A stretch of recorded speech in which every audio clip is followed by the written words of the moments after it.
अस्सलामुअलैकुम क्लास। आज के लेक्चर में हम पढ़ेंगे व्हाट इज़ डायरेक्ट एड्रेसिंग। ये जो एड्रेसिंग मोड्स का हमारा जो चैप्टर स्टार्ट किया है उसमें हमारे पास फर्स्ट टाइप है दैट इज़ डायरेक्ट एड्रेसिंग।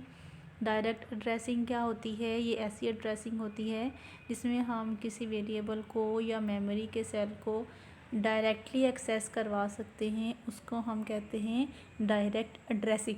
ठीक है, डायरेक्ट एड्रेसिंग क्या होती है? अगर किसी मेमोरी के सेल को, मेमोरी लोकेशन को हम डायरेक्टली एक्सेस कर सकें, उसको हम डायरेक्ट एक्सेसिंग कहते हैं, डायरेक्ट एड्रेसिंग कहते हैं। तो किसी मेमोरी के सेल को हम डायरेक्ट जो है एड्रेस कर सकें, उसको हम डायरेक्ट एड्रेसिंग कहते हैं। तो ये हमारे पास फर्स्ट टाइप है। आगे हम फर्दर जैसे जैसे आगे जाएंगे इसके जो मज़ीद टाइप्स हैं, एड्रेसिंग मोड्स जो हैं, मज़ीद एड्रेसिंग मोड्स के बारे में पढ़ेंगे। तो आज चलिए सबसे पहले हम डायरेक्ट एड्रेसिंग के बारे में पढ़ लेते हैं। ये है क्या? Now we will rewrite our first program such that the numbers 5, 10 and 15 are stored as memory variable instead of constants and we access them from there। जैसा कि हमने असेंबली लैंग्वेज का जो पहला प्रोग्राम देखा था वहाँ पर हमने कांस्टेंट वैल्यूज़ का यूज़ किया था, जैसे कि AX और BX। एक AX के अंदर हमने 5 स्टोर करवाया था, फिर BX के अंदर 10 स्टोर करवाया था, फिर AX और BX को हमने ऐड करवाया था, फिर हमने AX की वैल्यू चेंज की थी और बाद में AX BX को हमने ऐड करवाया था, तो हमारे पास 30 रिज़ल्ट आया था। तो हमने वहाँ पर इन कांस्टेंट वैल्यूज़ का इस्तेमाल किया था। लेकिन अब जो प्रोग्राम हम देखेंगे, हम यहाँ पर इन कांस्टेंट्स का इस्तेमाल नहीं करेंगे। हम किसका इस्तेमाल करेंगे? हम मेमोरी वेरिएबल्स का इस्तेमाल करेंगे इंस्टेड ऑफ कांस्टेंट्स की बजाय हम मेमोरी वेरिएबल्स का इस्तेमाल करेंगे। ठीक है, तो आपने इस प्रोग्राम को ध्यान से देखना है। देखें, यहाँ पर एक वेरिएबल हमने डिक्लेयर करवाया num1।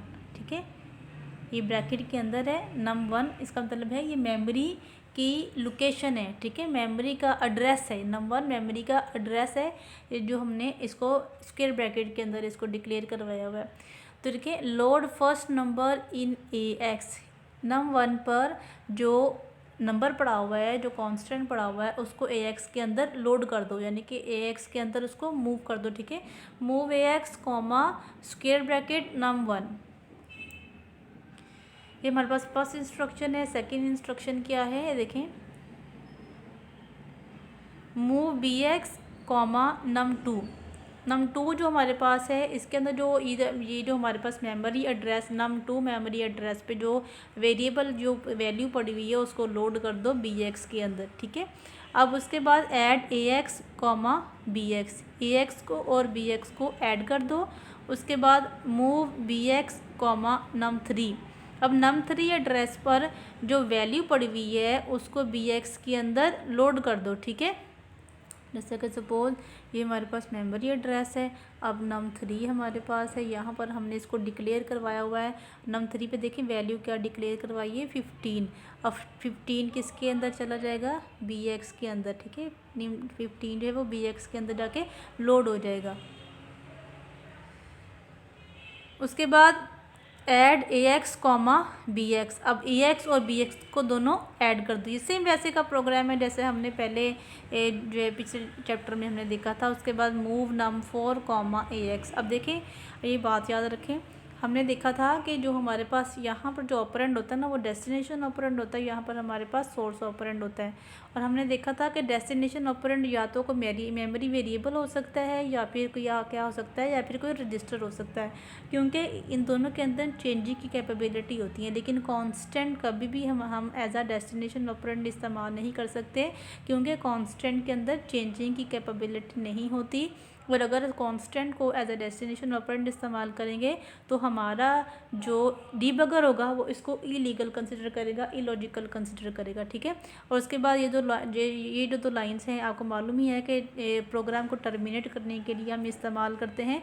जब तक ये लाइंस का इस्तेमाल नहीं करेंगे तब तक हमारा जो ऑपरेटिंग सिस्टम है उसको मालूम नहीं होगा कि प्रोग्राम टर्मिनेट हो गया या नहीं। ठीक है, अब देखिए यहाँ पर, अब हमने यहाँ पर तो एज आ वेरिएबल इस्तेमाल किए, मेमोरी एड्रेस इस्तेमाल किए हुए, तो num1 को, num2, num3, num4 को डिक्लेयर करवाना भी तो ज़रूरी है। तो यहाँ पर इसको हम एज आ लेबल, हमने लेबल की डेफिनेशन पढ़ी थी ना पिछले लेक्चर में। तो देखिए यहाँ पर num1 कॉलन DW, जैसे हम उसको इस्तेमाल करते थे C++ में int 5, ठीक है।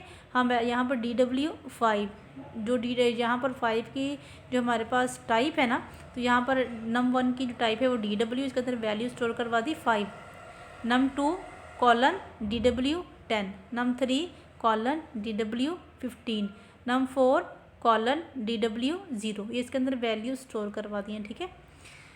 और नंबर 2 देखें, originate our program at 0100, the first executable instruction should be placed at this offset. अब ये ऑफसेट क्या होता है, देखिए ऑफसेट हमारे पास, ये देखिए यहाँ पर आप ये जो आप कह लें कि जो हमारे पास फर्स्ट इंस्ट्रक्शन है ना मेमोरी के अंदर, वो 0100 एड्रेस पे जाकर स्टोर हुई है। सेकंड वाली 0200 पे जाकर स्टोर हुई है।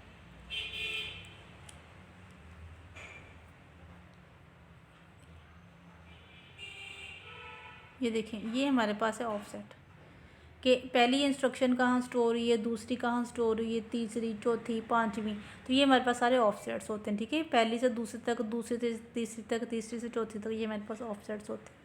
The source operand is change from constant 5 to num1। अब कांस्टेंट जो है ना वो चेंज हो गया, किसमें, देखिए पहले कांस्टेंट था, लेकिन अब हम वहाँ पर num1 इस्तेमाल करेंगे, ये मेमोरी का एड्रेस है, ठीक है।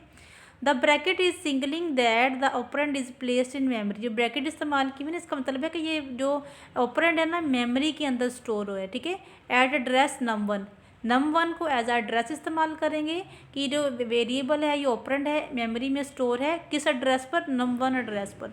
The value 5 will be loaded in AX even though we did not specify it in our program code, rather the value will be picked from memory. The instruction should be read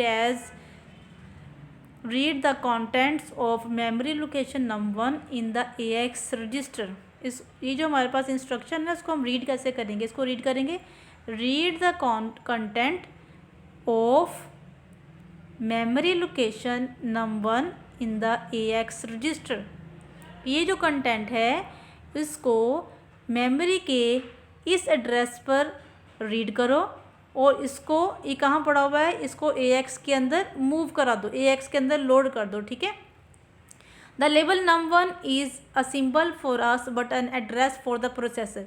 जो num1 है ना वो हमारे लिए label है, लेकिन processor के लिए क्या है, प्रोसेसर के लिए एड्रेस है, ठीक है। प्रोसेसर इस num1 को एज आ एड्रेस इस्तेमाल करेगा और हमारे लिए num1 क्या है, एक लेबल है, हम इसको एज आ लेबल कंसिडर करेंगे, प्रोसेसर इसको एज आ एड्रेस कंसिडर करेगा। While the conversion is done by the assembler. अब असेंबलर ने क्या करना है, इस num1 को कन्वर्ट कर देना है किसी नंबर में, ताकि ये किसी नंबर में इसको कन्वर्ट करेगा तो जो हमारे पास प्रोसेसर है इसको एज आ एड्रेस कंसिडर करेगा, ठीक है।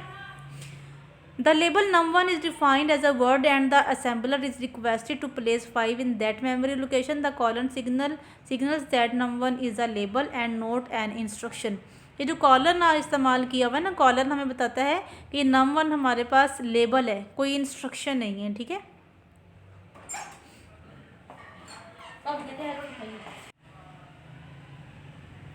Using the same process to assemble as discussed before, we examine the listing file generated as a result with comments removed. अब यहाँ पर जो है ना, ये जो फाइल लिस्टिंग फाइल हमारे पास आ गई है, यहाँ पर हमने कमेंट्स को रिमूव किया हुआ है। अब देखें यहाँ पर कि जो हमारे पास जो फर्स्ट इंस्ट्रक्शन है ना वो कहाँ पर स्टोर हुई, वो A1 एड्रेस पर स्टोर हुई है, 17, देखिए 1700 पर ये स्टोर हुई है। अब A1 कोई की जगह पर क्यों स्टोर हुई है, लेकिन जो हमारे पास पिछला प्रोग्राम जो था ना, वहाँ जहाँ पर हमने कॉन्स्टेंट को डिक्लेयर करवाया हुआ था, हमारी वहाँ वो इंस्ट्रक्शन किसी और लोकेशन पर जो है वो यहाँ पर स्टोर हुई थी, लेकिन देखिए अब num1 जो है वो A1 लोकेशन पर स्टोर हुआ है। क्यों स्टोर है, अब यहाँ पर हम पढ़ते हैं। The first instruction of our program has changed from B8 0500 to A1170। अब देखें जो हमारे पास पहली इंस्ट्रक्शन थी ना पिछले प्रोग्राम में, जहाँ पर हमने कॉन्स्टेंट को डिक्लेयर करवाया हुआ था, वो B8 0500 पर जाकर स्टोर हुई थी, लेकिन ये वाली हमारी इंस्ट्रक्शन जो है ना वो A1170 पर स्टोर हुई है। क्यों स्टोर हुई है, क्योंकि हम यहाँ पर num1 को एज आ मेमोरी एड्रेस इस्तेमाल कर रहे हैं, लेकिन पिछले वाले प्रोग्राम में वहाँ पर हम कांस्टेंट को एज आ ऑपरेंड, सोर्स ऑपरेंड के तौर पर हमने इस्तेमाल किया था। The opcode B8 is used to move constants into AX, while the opcode A1 is used when moving data into AX from memory. देखिए यहाँ पर ये the opcode B8 is used to move constant into AX.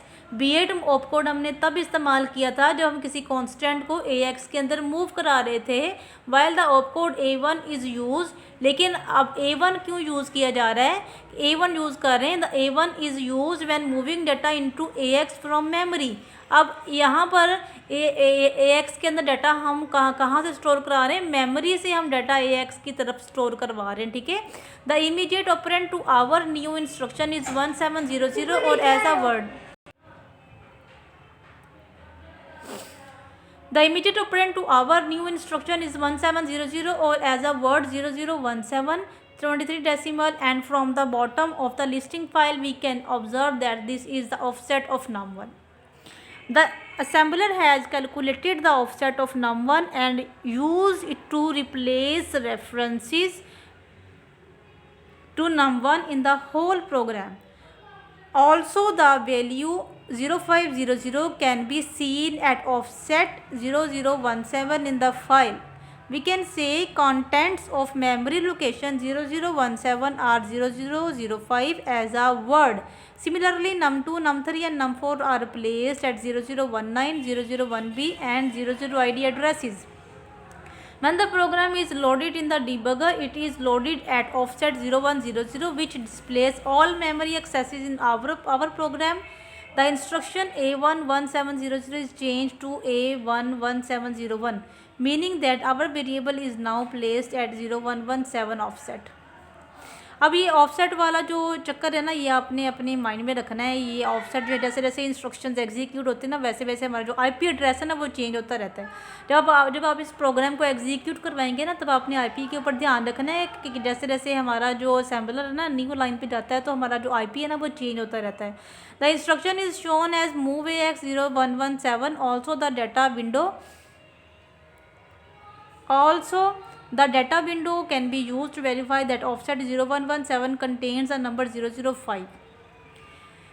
Execute the program step by step and examine how the memory is read and the register are updated. अब आपने क्या करना है, जब प्रोग्राम को एग्जीक्यूट करना है तब आपने देखना है कि मेमोरी किस तरह से डाटा रीड किया जा रहा है और रजिस्टर की वैल्यू कैसे कैसे अपडेट हो रही है, ठीक है. How the instruction pointer moves forward and how the result is set back in memory. Also observe in side the debugger code window below the code for termination that the debugger is interpreting our data as code and showing it as some meaningless instruction. This because the debugger sees everything as code in the code window and cannot differentiate our declared data from opcodes. It is our responsibility that we terminate execution before our data is executed as code. Also observe that our naming of num1, num2, num3 and num4 is no longer there inside the debugger. The debugger is only showing the numbers 0117, 0119, 011b and 011d. Our numerical machine can only work with numbers. We use symbols for our ease to label or tag certain positions in our program. The assembler converts these symbols into the appropriate numbers automatically. Also observe that the effect of DW is to place 5 in 2 bytes as 005. Had was used DB, that this would have been stored as 05 in 1 byte. Given the fact that the assembler knows only numbers, we can write the same program using a single label. As we know that num2 is 2 ahead of num1, we can use num1 plus 2 instead of num2 and let the assembler calculate the sum during assembly process. अब ये सारी वही बातें हैं जो मैंने आपको पहले बता दी हुई हैं कि किस तरह से ऑफसेट वो कैलकुलेट करता है या किस तरह से एक प्रोग्राम जो है वो कहाँ पर जाके उसको डेस्टिनेशन ऑपरेंड क्या होगा और सोर्स ऑपरेंड क्या होगा, किस तरह से वैल्यूज़ जहाँ पर चेंज हो रही हैं रजिस्टर्स की और वेरिएबल्स की कैसे कैसे वैल्यूज़ चेंज हो रही हैं. तो ये सारी स्टोरी वही है, ठीक है. तो अच्छी तरह से इस प्रोग्राम को देखिएगा और इसको एग्जीक्यूट करवा के भी देखिएगा, चेक कीजिएगा किस तरह से एड्रेसेस के जो रजिस्टर्स हैं उनकी वैल्यूज़ चेंज हो रही है, वेरिएबल्स की वैल्यूज़ चेंज हो रही हैं. तो अपना ख्याल रखिएगा, दुआ में याद रखिएगा. टेक केयर, अल्लाह हाफिज़.